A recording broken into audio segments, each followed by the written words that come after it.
Thanks for joining us for our monthly Kentucky K-12 CIO and EdTech Leaders webcast. I'm David Couch with the Department of Education, and welcome to our November edition of our monthly meeting with CIOs across our state. We typically share things going on around the nation, around the state, and also within districts, and give you a chance to give us feedback as well. So appreciate you joining us today. We really are going to focus in on three topics. There's a variety of things listed on our agenda. I also sent you last month's summary, but we're going to focus really on three topics today and quickly hit through some of the other items there. So I'll start out with over the past 2 to 4 weeks, and this is something that happened yesterday. Marty Park officially became KD's Office of Education Technology Deputy, Kentucky K-12 CIO, and Chief Digital Officer. Thank you. Thanks, Marty, stepping into that role. Secondly, and the second on the agenda is I sent you some links and some PDFs about a Information Technology Oversight Committee that met last week. That's a new committee. I think they've only been meeting for a year or two.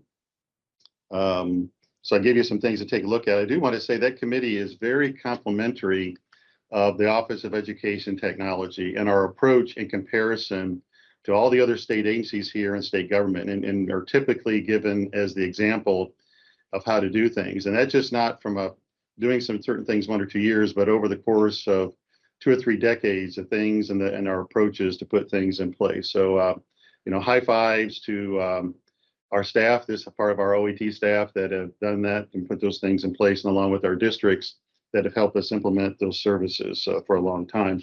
But our main internet service provider, ENA by Zayo or Zayo Education, was asked to educate committee last week, in which they did a good job doing so. Second up is the Kentucky Legislative AI Task Force that was started this year.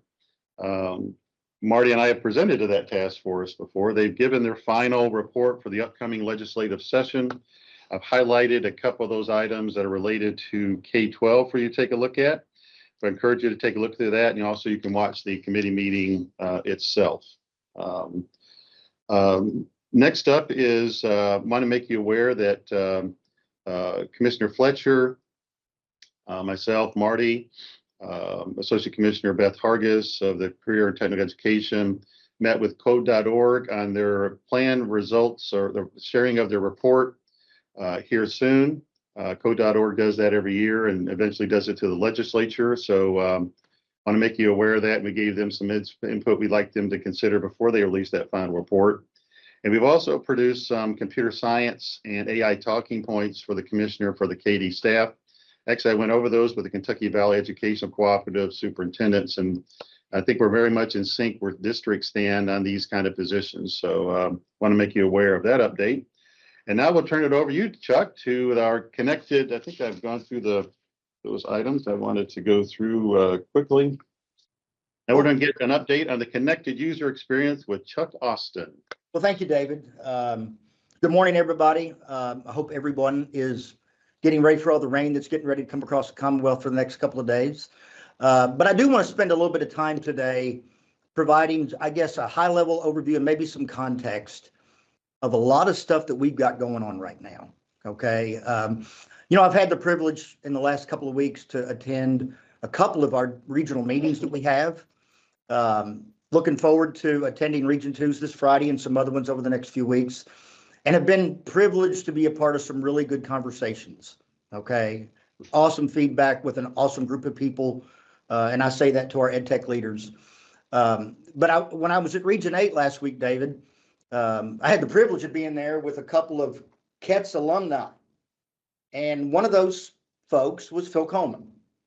And I did get a chance to blame everything we've got going on right now on Phil Coleman. All right. And I say that because here's what I want folks to understand. As we're in the almost fourth decade, late third, fourth decade of our program, the first 10 years of KETS, we built the house. The next 10 years of KETS, we enhanced painted some walls, the house. Well, in the third decade of CATS, we are literally now renovating the house. And for anyone out there, David, I know you've been through this and a few others, that have attempted to renovate your primary residence while you're living in it. It's a very painful, sometimes expensive, hopefully not emotional, but it turns that way, endeavor, that while you recognize on the other side of that, you're going to be in a better place, getting through that process is tough.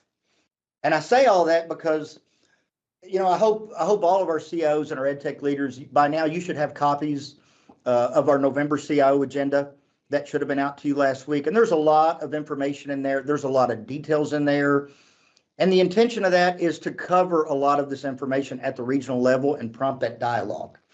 But I do want to spend a few minutes today in the spirit of renovating the house. All right. We got a lot of things going on right now that are tough. They're very tough. They're very difficult. All right. Sometimes they're emotional, but they're necessary. And we're going to be much better for it down the road. So when you look at Q's, for an example, you know, the connected user experience, I will always say that really is that's an interoperability program. It's not about a product, okay, because there's several pieces that fall under that plot the course for where we're going and how we're going to get there. I hope everyone can appreciate that over the last couple of years, I feel like our compass has pointed pretty firmly toward two guiding principles and services that we're going to be providing moving forward, which is robust and secure access, which I will always say is all about what we've done with NGKI and other things, as well as identity, secure identity. So that's really made up of a couple of different initiatives that we are right smack dab in the middle of. The first one is obviously the implementation of Rapid Identity, the product. So right now today, we've got 79 districts in some form or fashion going through that process. Of the 79, we've got 48 or 49 that have went live with provisioning, which is an awesome accomplishment because of all the pain and agony and difficulty associated with that, which we understand. You know, David and I were talking a few weeks ago, and I've shared a lot of what I'm saying right now with both Region 4 and Region 8 in the last weeks. You know, to get to just go live provisioning with all of the data cleanup, the data normalization, the people and process tweaks and changes we've had to make, which I will continue to say, and I've said this for years, the implementation of Rapid Identity is 90% people and process. It's 10% technology. And I think those that have went down this road, they understand that. But all of the log reviews that you've went through, group and OU mapping you've went through to get you to that first phase, hats off. But that's just phase one for those 49, and they know this, all right? Phase two is when you start claiming your accounts, all right, both for students, staff, and teachers. Phase three will be federation, where now all your target systems are pointed back to Rapid Identity as that single IDP. Once you get through all three of those phases, that's where we consider the overall phase one of the Rapid Identity implementation complete. The other thing I want to point out is, because I've been hearing some really great feedback from around the state, positive and negative, of which I think is all great feedback, by the way, because we're going to continue working with our partner, Identity Automation, who has a great product. They have great people. But as we know, not only do we have processes that we're having to tweak at the local level, we've got implementation processes that we've been tweaking and improving every week, every month to make future and upcoming cohorts maybe not have to deal with the pain of the renovation that the early ones did. And you early ones understand exactly what I'm talking about.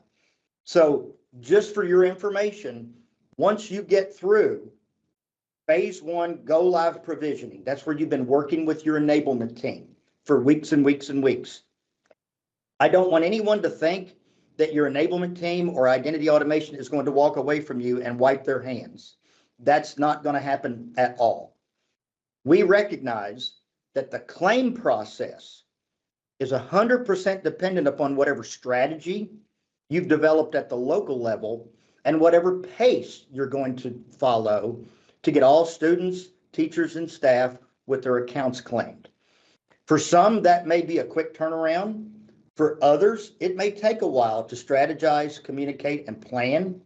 So when you're ready to claim, there is a process for you to re-engage with your enablement point of contact to help you through that process. I don't want anybody to think they're going to walk away from you, because they're not, but they're going to give you the time to plan and strategize. Once you're done with claim, the same process applies for federation. And we really feel like those two need to happen pretty quickly together, so that people that are now using their new rapid identity can use that identity to access their target systems. So 3 big phases. 49 districts have already went live with provisioning. We've got another cohort 3, scheduled to kick off, I'm going to say roughly 1st of December. Okay, so be ready for that. Some of you may have already received some invites from Joanne or your enablement lead for that, so be on the lookout for those. But most importantly, make sure at the regional level that you're talking with your peers, you're communicating with your peers, you're sharing lessons learned. What can I do? What can we do to make things easier? That's feedback we're going to take both to identity automation, as well as you at the community level. Share those success stories, share those pain points, so that everyone can have a better, I say better in the spirit of renovating a house experience. So that kind of leads us into another target service, or shall I say initiative, that we're in process of, which is ultimately, all right, the decommissioning of what I'll call our first generation identity and access management system, which is Active Directory, as we lay in the new service and the new system, which is Rapid Identity.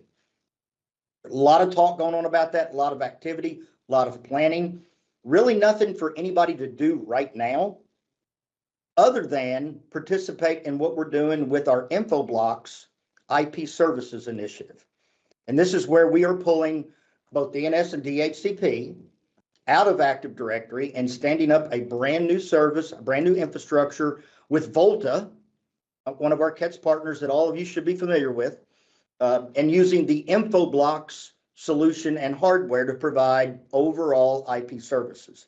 So there's an initial phase that we've been piloting, which is what I will call the rack and stack of the associated hardware.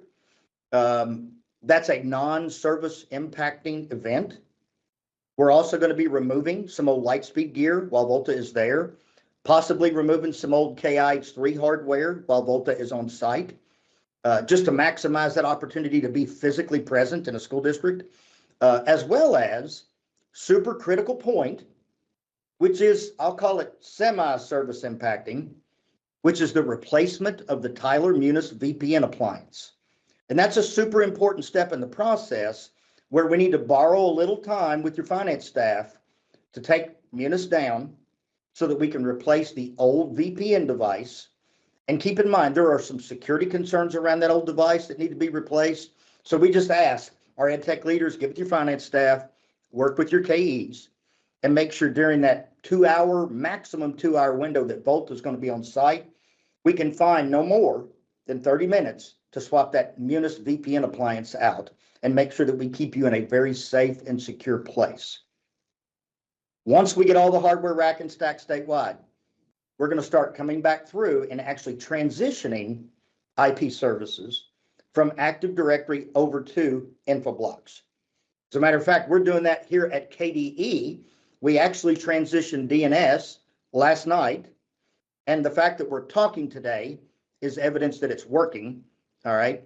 And we're going to be transitioning DHCP. I would ask Matt or Brian or somebody to chime in, I think next week. So as we've always liked to demonstrate, when and where we can, we like to go first. All right. We like to eat from that same bowl of dog food or drink from that bottle of champagne, as David likes to say, just to vet out that we know the solution is going to work.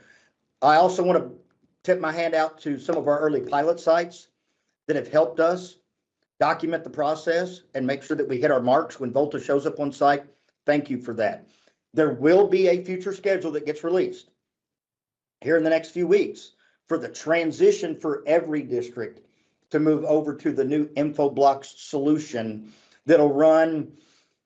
I don't have access to Patrick's schedule right now. I'm going to say it's going to run through all of the first 6 months of calendar year 2026. Okay, so you will be on a schedule. That schedule will be communicated. Your CETS engineer will work with you, okay, on that second part of the initiative to make sure that goes smoothly. There'll be a readiness guide of things that you need to make sure you look at, test, and possibly have to tweak before we make that move. So that's IP services in a nutshell. Ultimately, once we get authentication moved out of Active Directory, which is rapid identity, and really it's authentication, it's user and group management. Once we get IP services moved out of Active Directory, then we will come behind and start the decommissioning initiative, where we're going to be decommissioning all of Active Directory statewide. Now, that is an initiative that we are literally just now starting the planning for.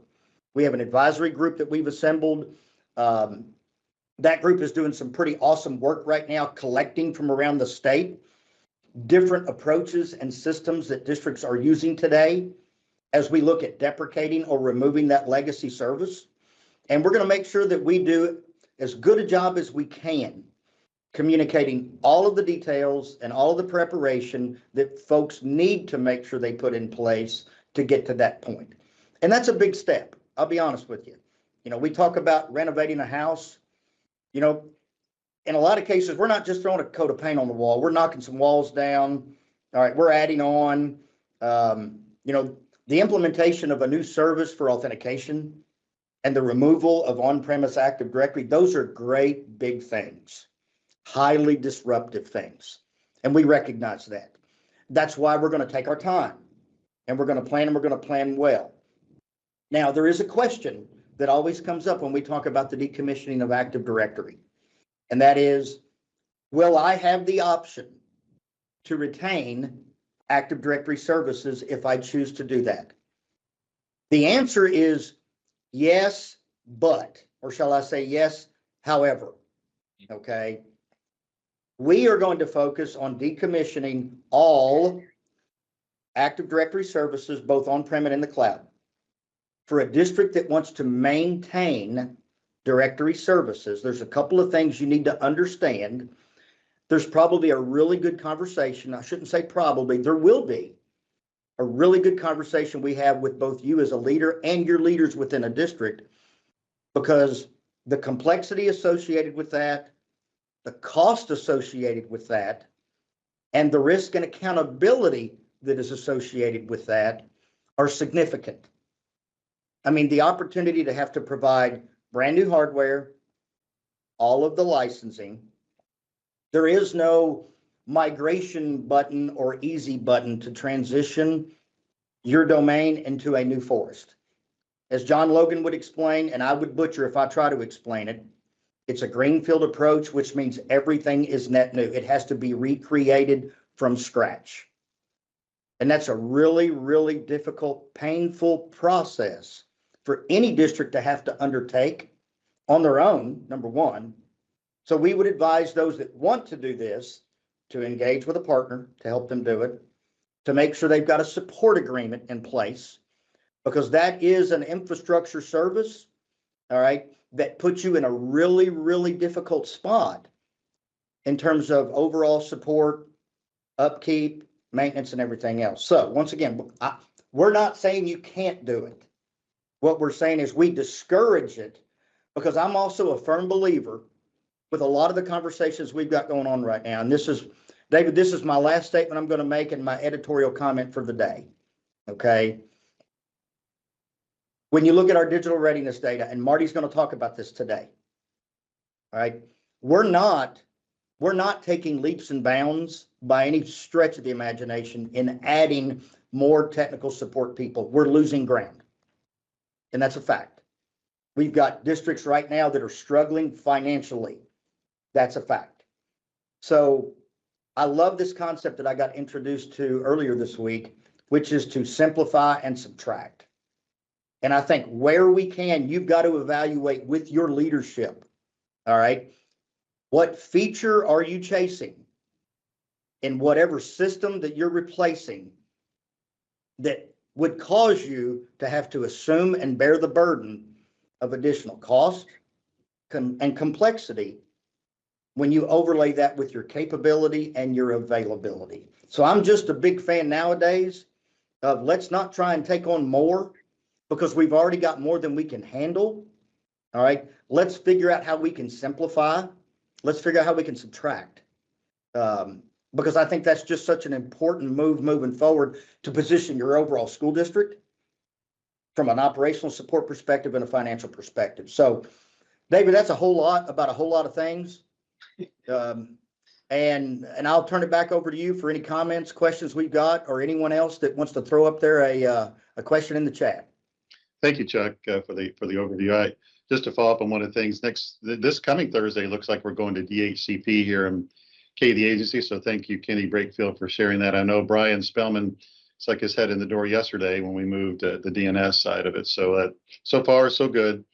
And once again, I appreciate Chuck and team, your leadership in this area, along with our districts and our vendor partners to help make the progress we've made so far. Got a long way to go, though, as you've laid out all the different pieces and parts of that.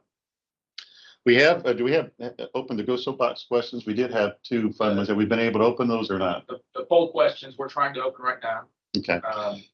They'll pop up on the. Okay, so those are a couple of fun ones on there just about Thanksgiving coming up.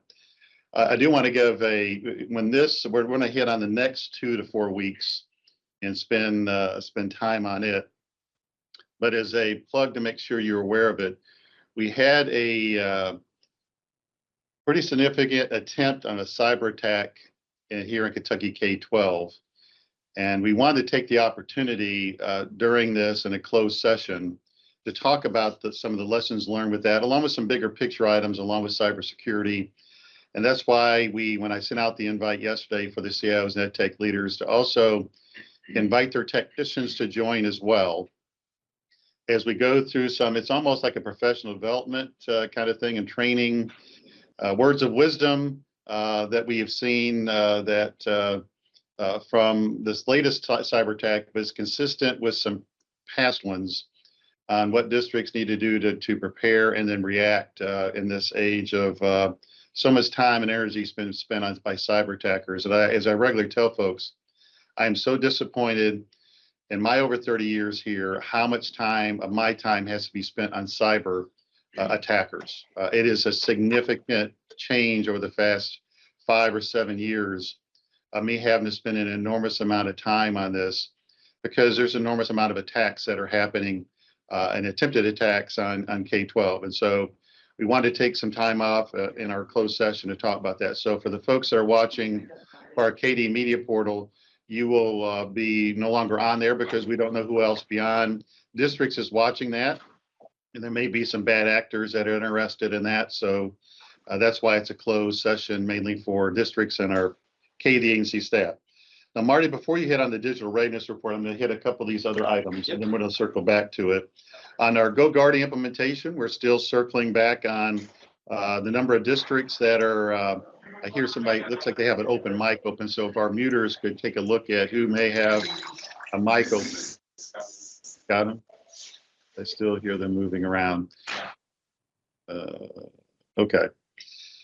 With our GoGuardian implementation, we're still interested in districts that have an older version, 19X, prior to 19X, just not 19X, because the experience may not be good with that product unless you're modernizing it. We are getting a smaller and smaller amount that haven't at least upgraded to 19.2, if not beyond 19.2. So we're still tracking that. Who's just using DNS only, because that's not meeting the requirements of the law for the districts that are doing that.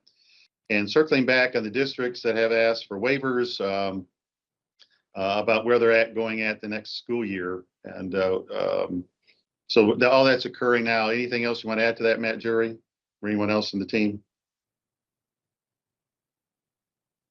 If I'm good on that. Yeah. Yeah, Okay. I'm here.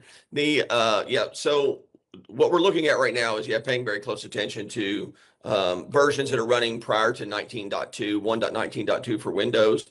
We're tracking at least 122 districts right now that still have at least one device running that version, and we're seeing at least 61 districts running at least 20 or more of that version prior to 1.19.2. We concentrate on 1.19.2 because we believe it's probably the best, most stable version to come from GoGuardian.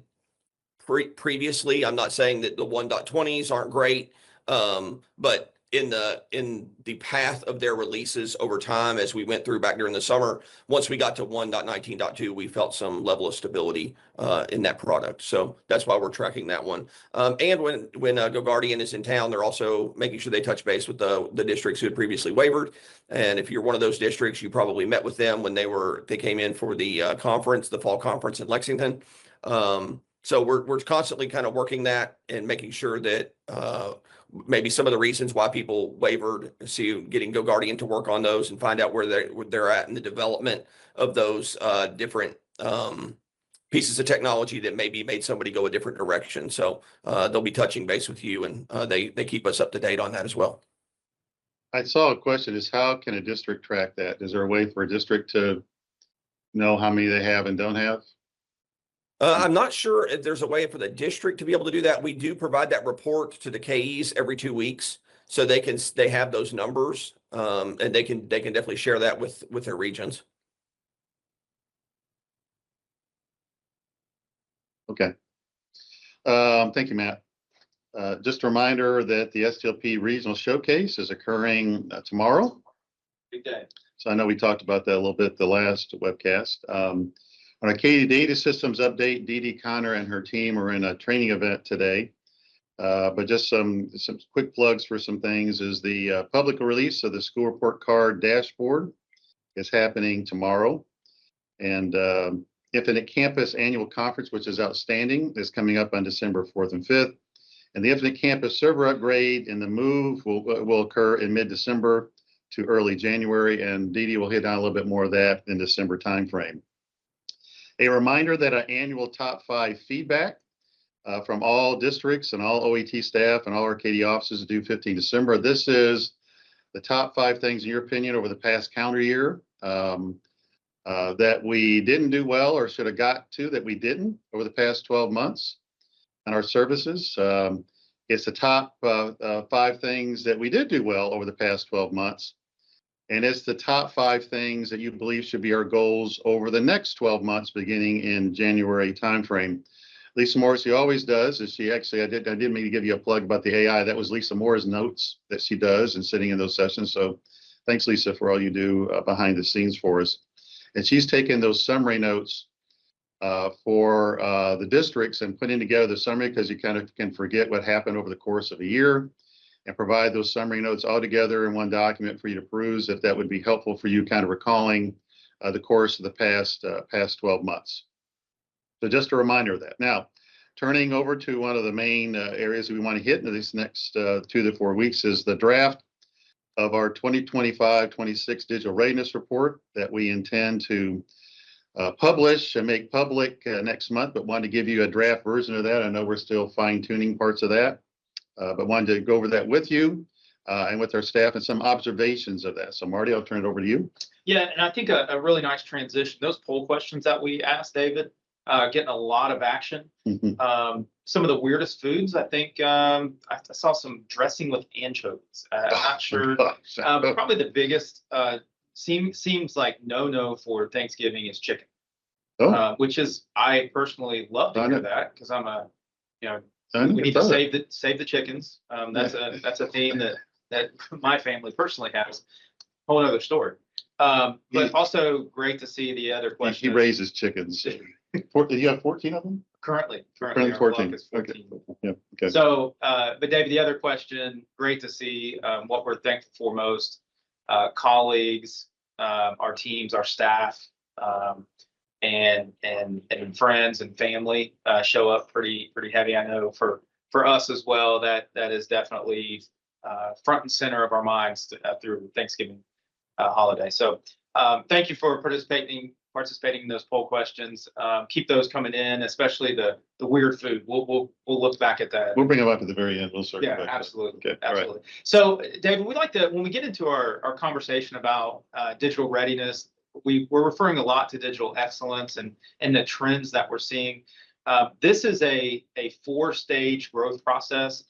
If you've been with us forever, you know this. If you're new, relatively new, we like to touch on this briefly and just push on the big picture here. This is a 4-stage process for us. And, really in terms of how it occurs through the calendar year is important. So first up for us in the calendar year is our EdTech planning. We try to target 2 to 3 year planning cycles. Having a new plan every year is not it. That's not what we want, but that EdTech planning cycle becomes very important.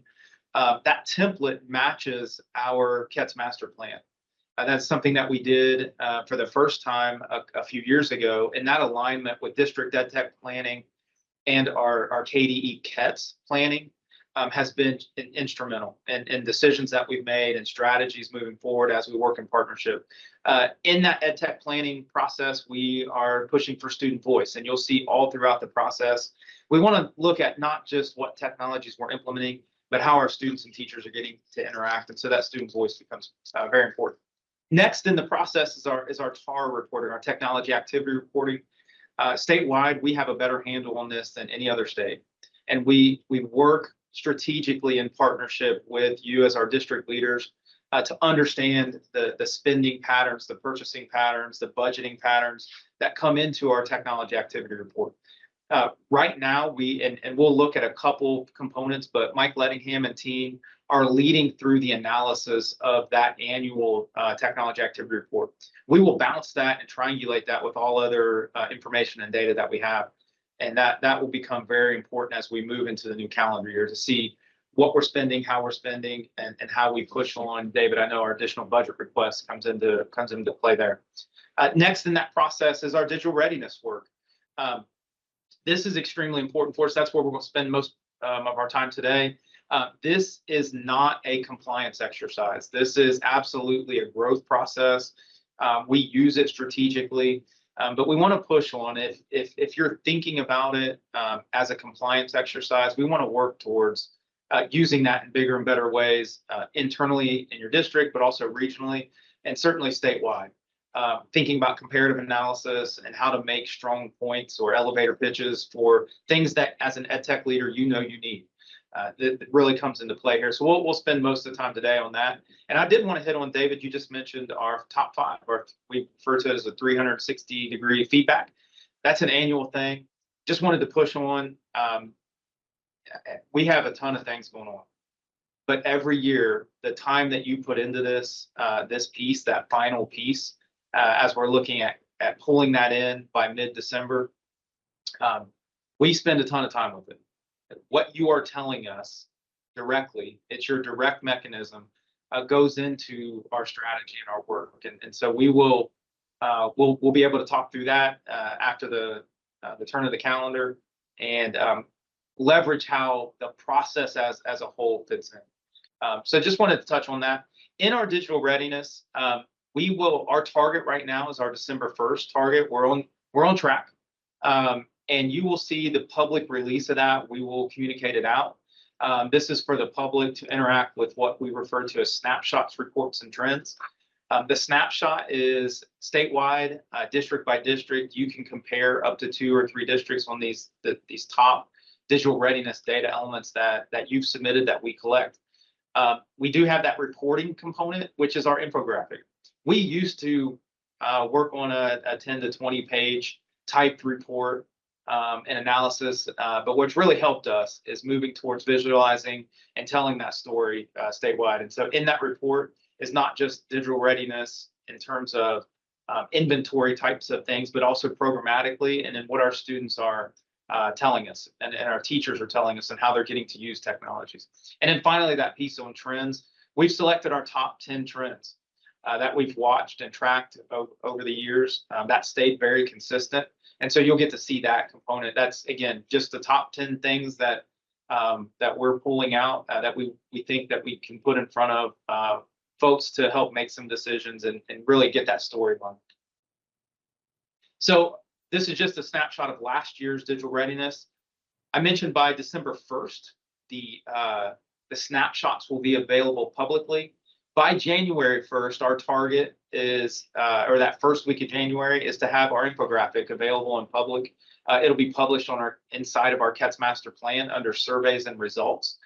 This is very important. We've discovered and worked with key decision makers on using these storylines to push big ideas forward. So we're going to continue to do that. We also make this available to you. Big shout out to Ben Maynard, who does this work for us, leads these efforts. But last year we had several districts take the statewide digital readiness infographic that you see on the screen right now and customize it completely editable to where you can pull in your district level information and tell that story locally. This is great board information. It's great district leadership level information to push forward and use what we say is ask the next best question. So that will be available to you. Okay, so let's dig in, David, if we can dig into specifically some details here. We love to make sure that we have an understanding, again, inventory based and programmatic from each district and each region and across the state. So as you can see, last year from a student to device ratio, we were sitting at 0.65 to 1 in the 24-25 school year. This year, we're at 0.68 to 1. So immediately you get to take away what that means. Now, we are looking at this by membership now. Historically, a while ago, and I like to make this point because historically we had taken an ADA approach. That ratio turns out just a bit different, not a lot. But we are looking at these student to device ratio to just get a kind of handle on how many devices per student that are available that we have. So we're looking at this by membership. So that's 0.68 to 1, and you'll notice that that ratio's increased a bit.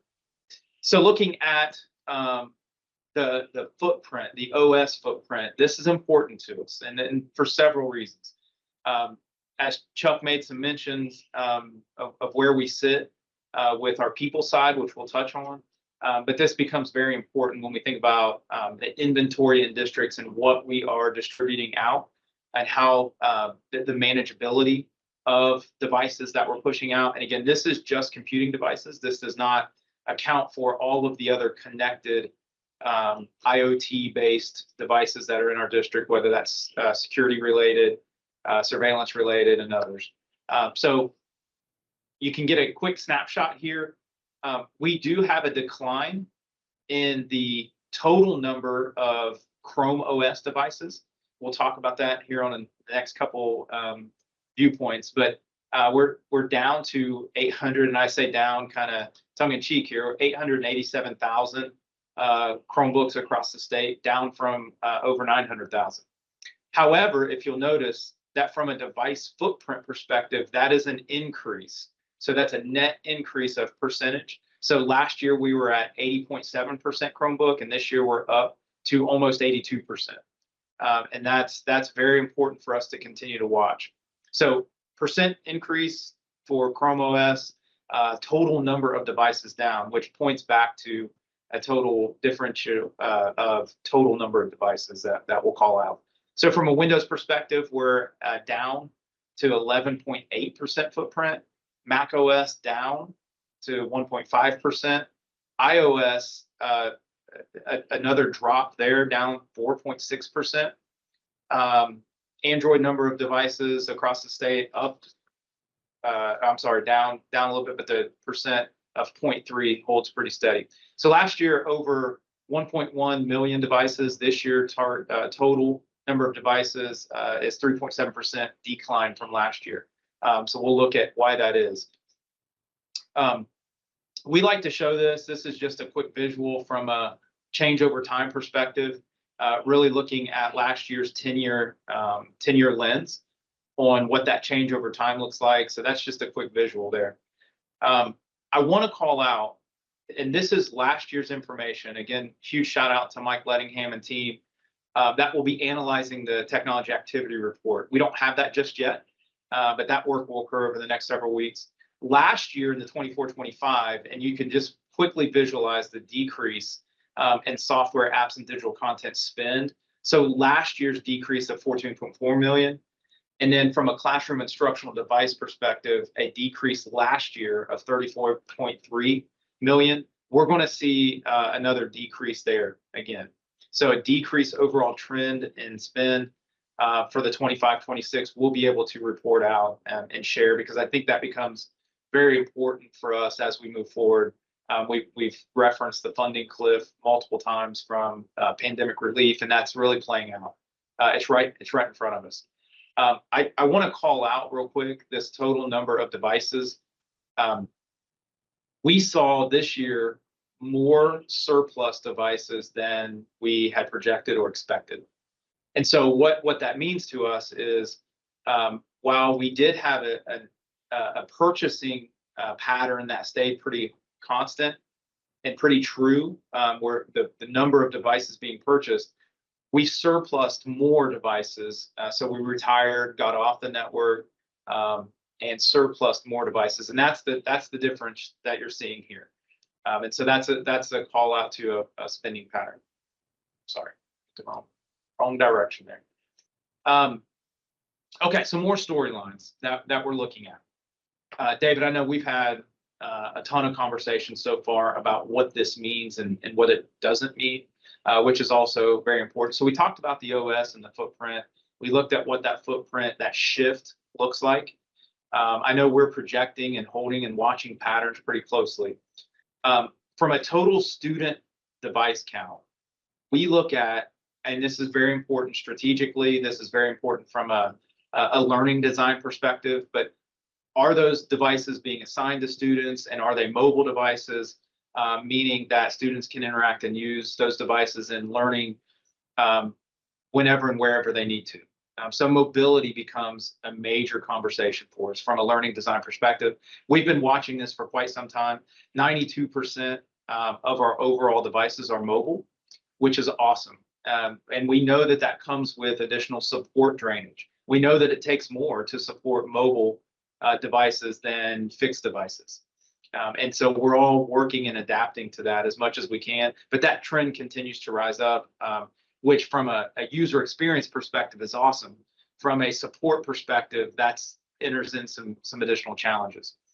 We have, again, over 930,000 student devices, 153,000 staff devices.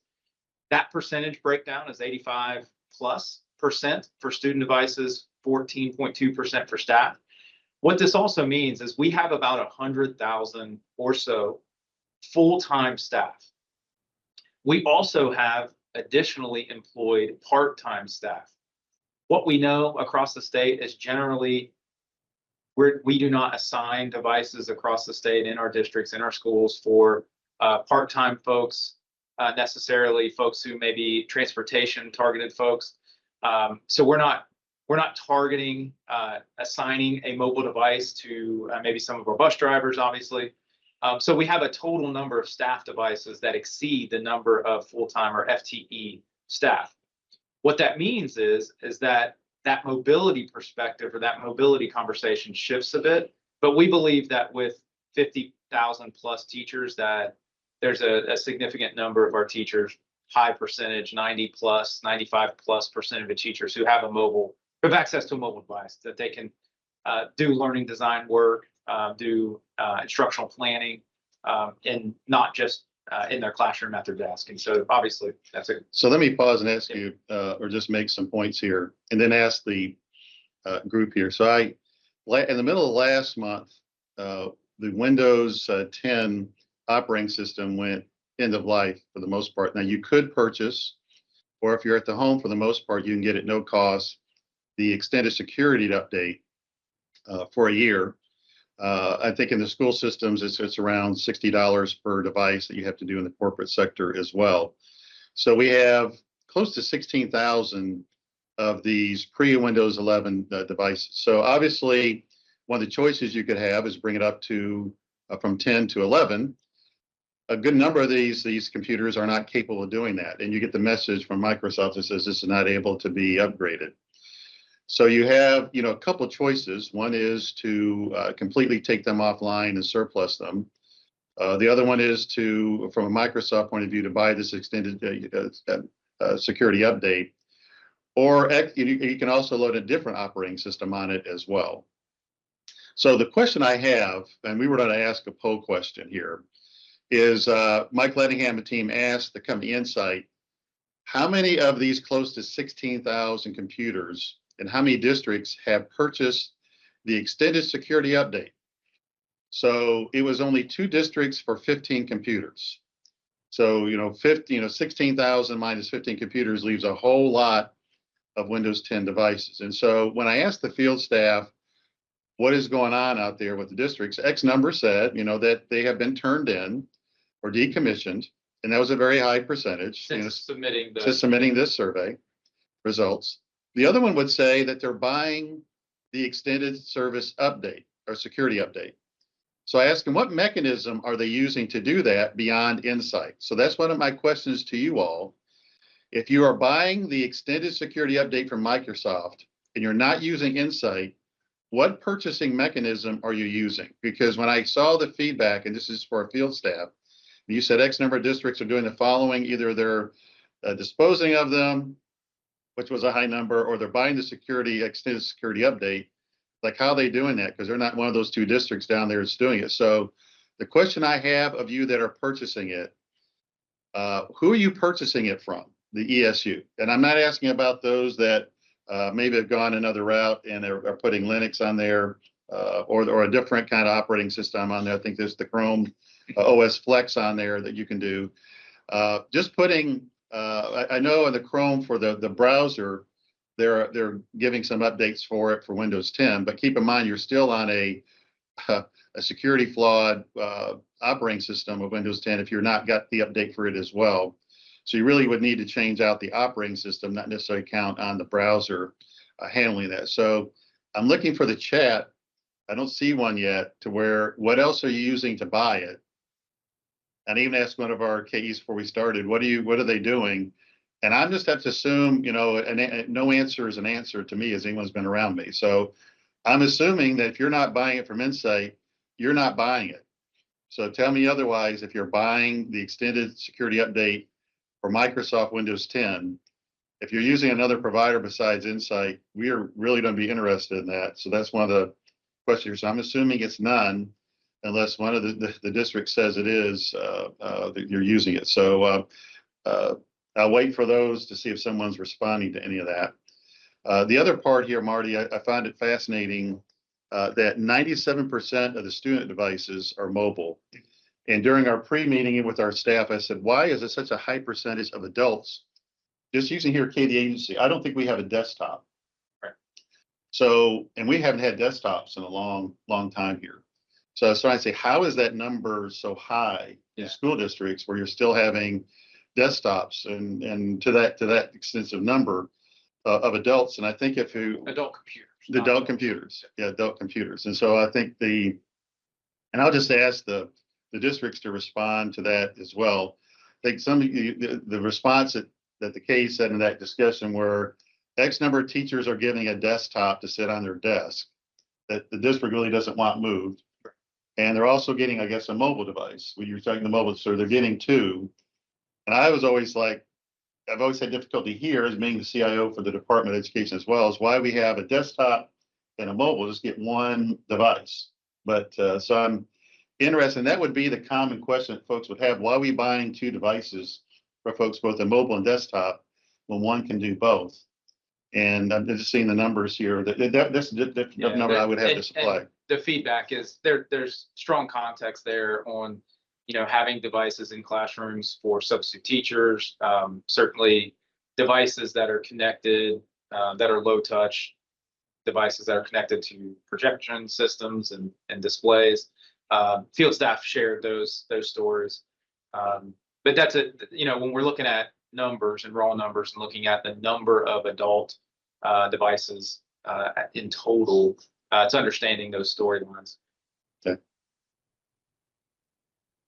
Yeah, and I know it's some, if anyone been around me, when I hear some, I always like, give me a percentage of some. Is it 99% for 99% is 1%? So I know there's always some, but I'm always interested how that breaks out. I think Austin, a great great feedback there. And we can, what we've talked about is refining these questions a little bit.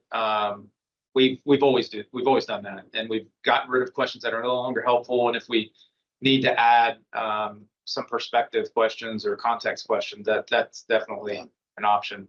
And these are fair questions, I think, of taxpayers. It's just not, it's like, why are we buying two? And I always want to be prepared answering that, because having walked that talk here for over 30 years, is we've not had desktops for a long time. We don't have substitute teachers actually in the building. So that would be an exception I could give. I don't know what percentage exception that is, that you really, like, maybe you have to have in every classroom, because you don't know when you're going to need a substitute. Therefore, you got to have two. And that may be, I'm just trying to be prepared for the common people in the public asking a question, why do you guys have two? I just have one. Typically, people working in the workforce, if they got one, they got one. They're not having two, and definitely not a desktop and a mobile device. Right on. Okay.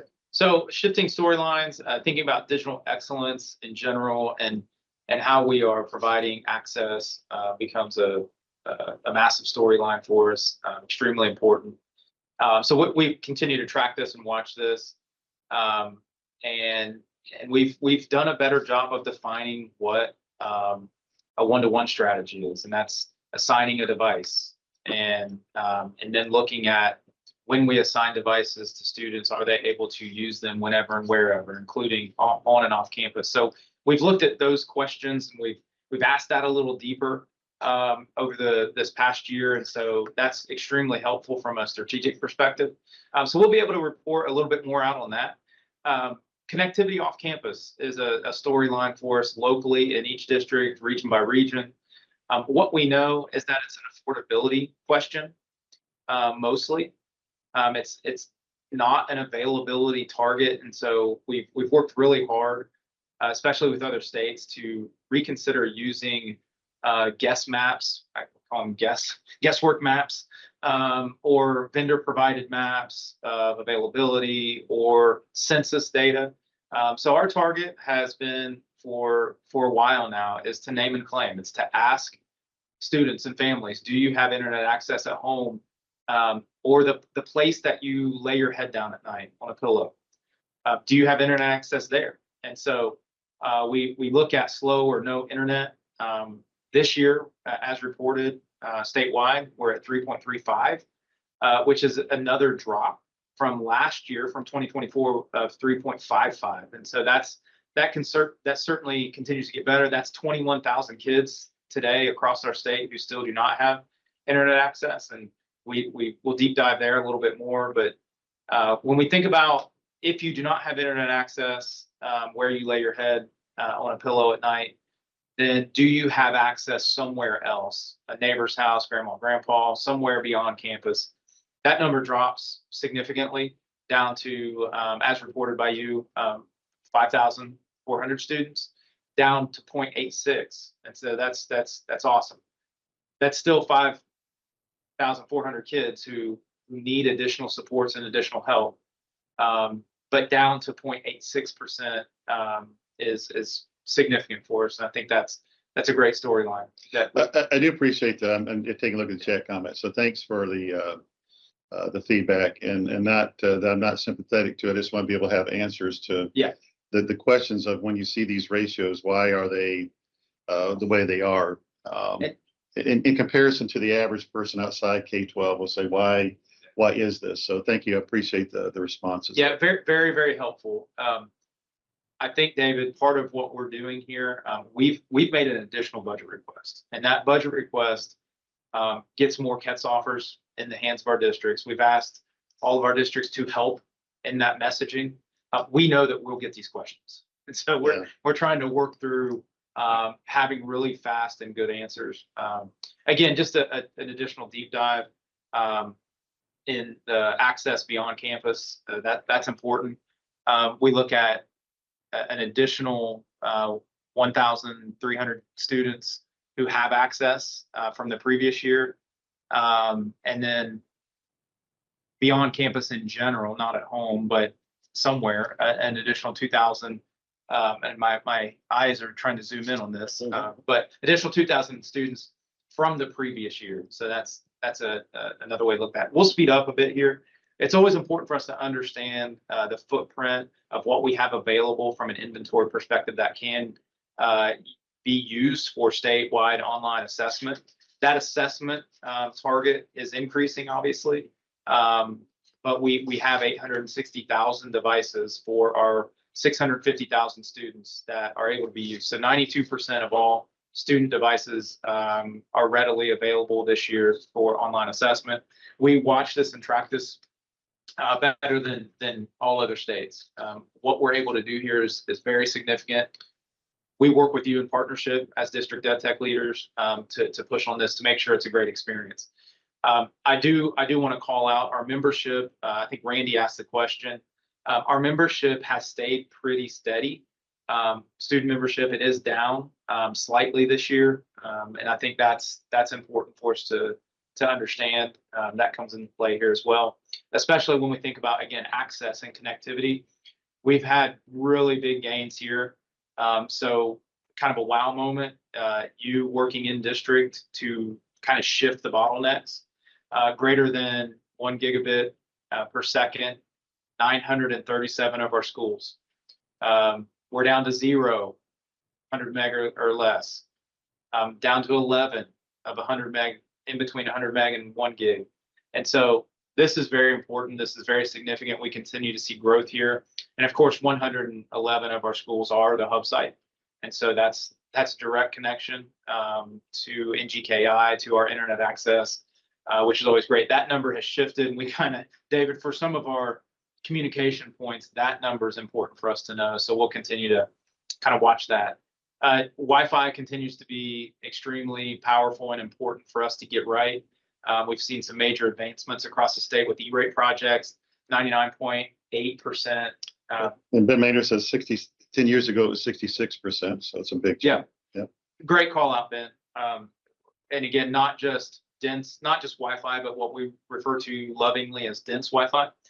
That's everybody in the building should be able to connect and have a great experience. And so that's up to 99.9 roughly if we round. And so that's fantastic. That's awesome. Love the chat. I'm not able to read the chat while we're going here, but I can't wait to go back and read because this is statewide. I do appreciate the making folks aware of is the affordability care program or connectivity program went away. Is parents have found a way through the course of time to connect their children to the internet despite their socioeconomic level. But it does be helpful to make them aware of the discounts for low-income families. And so nearly all these companies provide a mechanism to get some amount off of their internet fees. So I appreciate William Pierce, you're adding that onto there. That's definitely been key to us. Okay, people side. People side would love to be able to have a better conversation or a better report out here. We are at crisis level again. 5 years ago, we hit the crisis button and we started messaging very clearly. We developed the people side of the K-12 EdTech report, which we got in front of every superintendent. We are at this moment again, which we saw for the first time last year, a drop in the total number of people. And we've seen an additional 10% year-over-year drop this year. That's 121 full-time people across the state that we no longer have that we had last year. If you combine the last 2 years, the significant drop of near 300 people is extremely troubling. And that's just full-time. That does not include stipend or part-time people. So this is just a full-time lens, and that amounts to a lot of concern, especially in our future design. This is a target for us. This is a focus for us moving into the next year. Our additional budget request does get at these points, and so that's definitely worth considering. Again, 121 people down from the previous year. Where that comes into play is our full-time, and then we'll also look at part-time. Full-time and part-time technicians are down 40 plus. Full-time and part-time digital learning coaches are down 30 or so. Not touch that. So it sounds like someone needs to mute. We have to go mute control on, yeah. Not sure if they were singing "You Can't Touch This." But, So our STC, our school technology coordinators, we've seen a significant drop here. Again, these are all funding related. This comes back to what we have available from a general fund perspective. Certainly Ket's offers plays a role in here. But we're troubled on the people side again this year. And so we will be able to zoom in there just from a device to support staff ratio. We saw in the 22-23 school year that drop for the first time, and now we're on the steady climb back up. And so these are trend charts that will be in the public digital readiness. And so we need to look at that. We do have some districts who have seen a growth in people side, and that's interesting. So we want to continue to talk to those folks.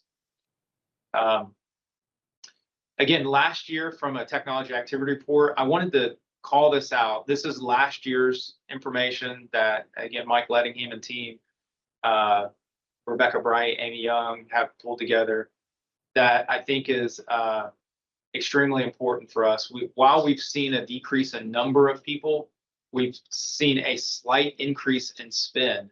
And so that means salaries and what we're able to pay people is shifting a bit.